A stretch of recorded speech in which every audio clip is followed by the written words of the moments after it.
The lecture hall smelled of recycled air and nervous secretions. Instructor Vailson had taught at the Galactic Coalition Military Academy for 19 cycles. She had briefed cadets on Kreth battle doctrine, on the collapse behavior of sundering fleet formations, on the three-phase artillery theory of the Dor-Evy compact. She had shown footage that made seasoned officers flinch. None of that had prepared her for today. She stood at the front of Auditorium 7 with a data chip in her hand, and a feeling she could only describe as reluctant dread. Around her, 42 cadets settled into their curved seats, Velthari with their triple-jointed arms folded neat, Osek with their membrane crests fanned in anticipation, and one lone Gret Holly in the back who was already taking notes before the session had even begun. The hall buzzed with the low social chatter of young soldiers who had not yet seen anything real. Vailson cleared her throat. Today's material is classified under Coalition Sensitivity Tier 4, she said. That means you cannot discuss it outside this room. It means you will not record it. It means that if you feel your physiological limits being approached, you are permitted, without stigma, to leave. A ripple of bemused laughter moved through the room.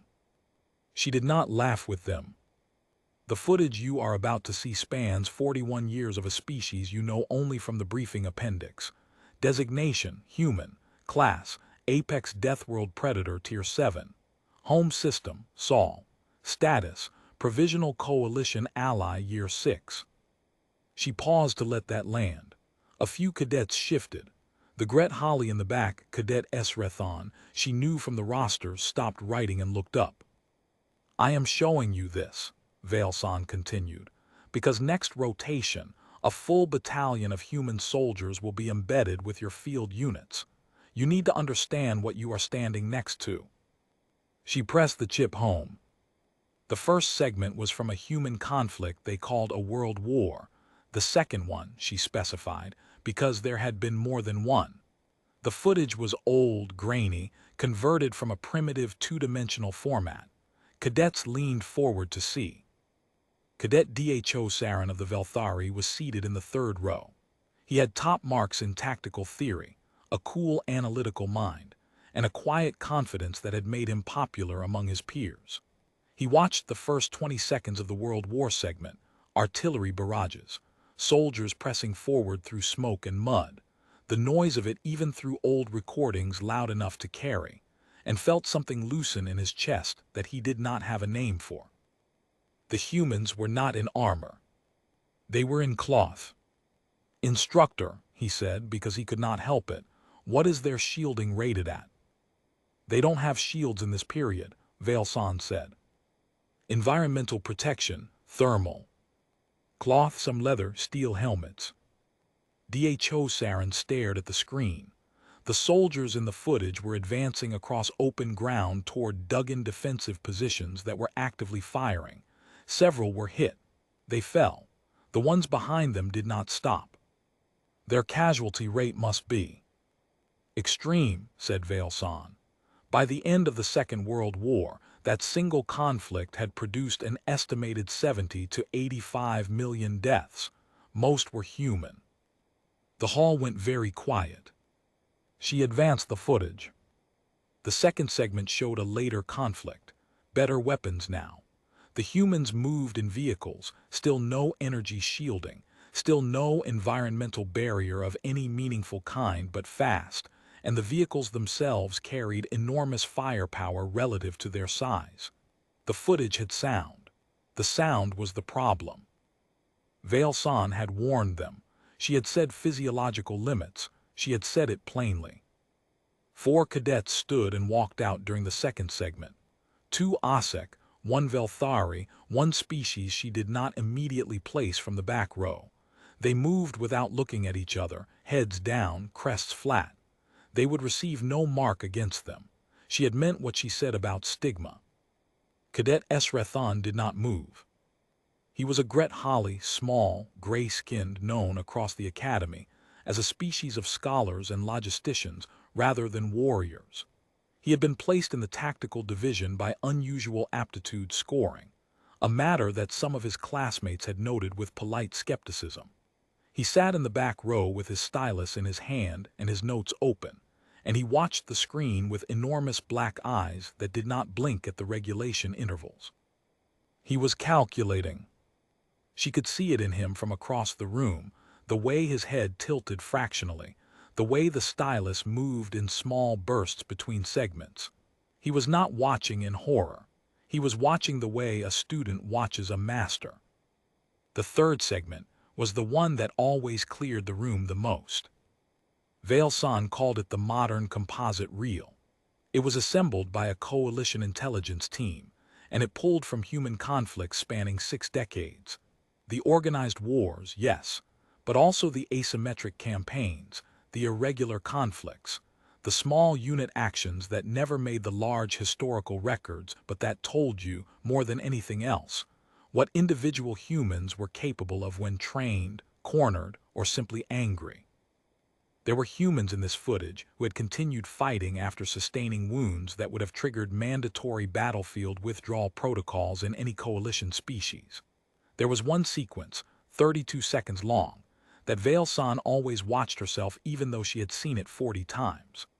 A single human soldier, alone, position overrun, visible wounds to the left arm and the torso, held a defensive point for 11 minutes until reinforcement arrived. He did not stop moving. He did not stop fighting. When the reinforcements found him, he was still functional. 11 more cadets left during the modern composite reel. One left at a run, which Veil-san noted was unusual. She felt for them. She remembered her own first viewing. When the lights came up, 27 cadets remained. "Questions?" she said. Dho Sarin raised his hand. His composure was back mostly. The analytical mind had reasserted itself over whatever had loosened in his chest earlier. "Instructor, the pain tolerance, is it physiological or is it conditioning?"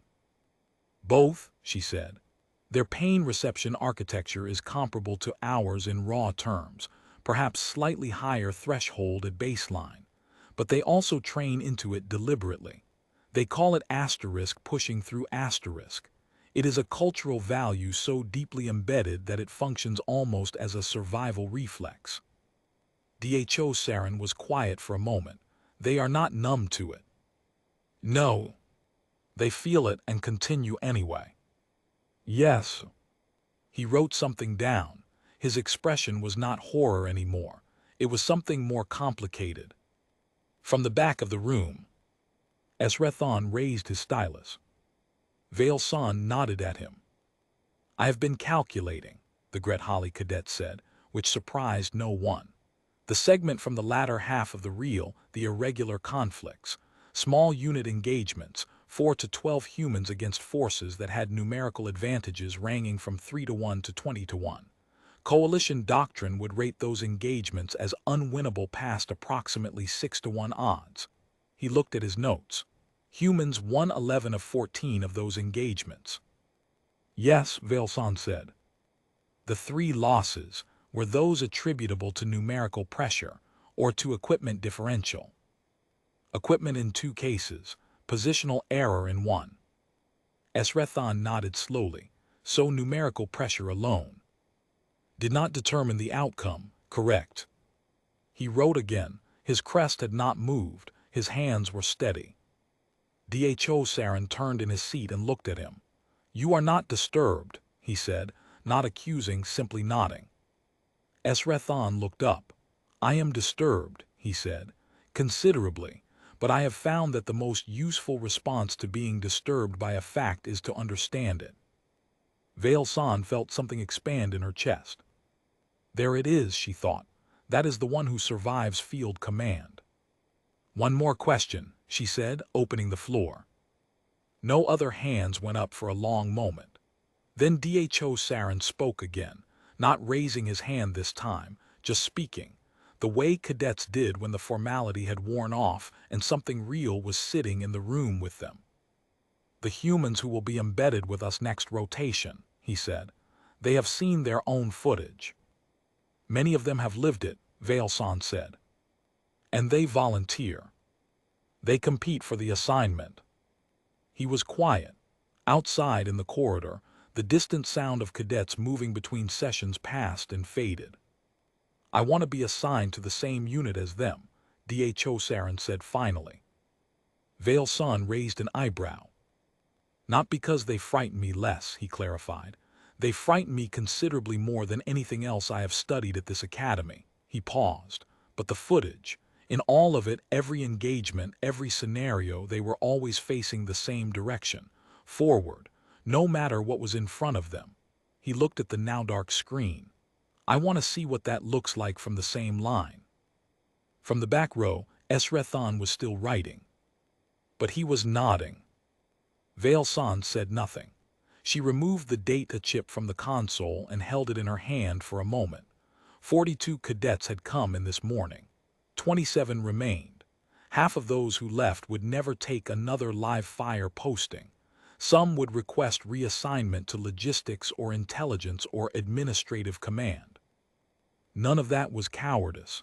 It was honest self-knowledge, and she respected it. But the 27 who stayed, they had seen it all. The mud and the smoke and the 11 minutes and the 3-to-1 odds that meant nothing.